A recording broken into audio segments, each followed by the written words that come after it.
ముందుగా అందరికీ కనుమ పండగ శుభాకాంక్షలు. కనుమ పండగ అంటే పశువుల పండగ. రైతు జీవితానికి ప్రాణమైన గోమాతకు ఈ రోజు పశువులకు పూజ చేసే ఏకైక పండుగ మన కనుమ పండుగ. మనకు అన్నం పెట్టే దైవంగా భావించే రోజు.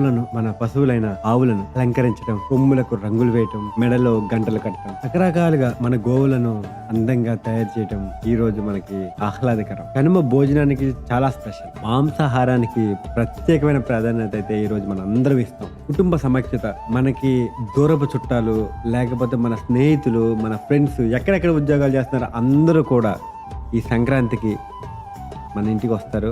అండ్ కనుమ రోజు కంపల్సరీగా కలుస్తారు. కొత్తింటి అల్లుడైతే వాళ్ళ అత్తవారింటికి వెళ్ళి ఈ కనుమ పండుగలను జరుపుకుంటూ సాంప్రదాయంగా వస్తుంది. వ్యవసాయం పూర్వం మనకు జీవనాధారం. భూమి, పశువులు, రైతులు మన జీవితంలో ఒక భాగంగా ఉండేది. కనుమ పండగ సందేశం ఏంటో తెలుసా? ప్రకృతిని గౌరవిస్తే మన జీవితం సమృద్ధిగా ఉంటుంది, చాలా బాగుంటుంది. మనం ప్రకృతికి ఎంత గౌరవం అయితే ఇస్తామో మన జీవితం అంత బాగుంటుంది. అందరికీ హ్యాపీ కనుమ.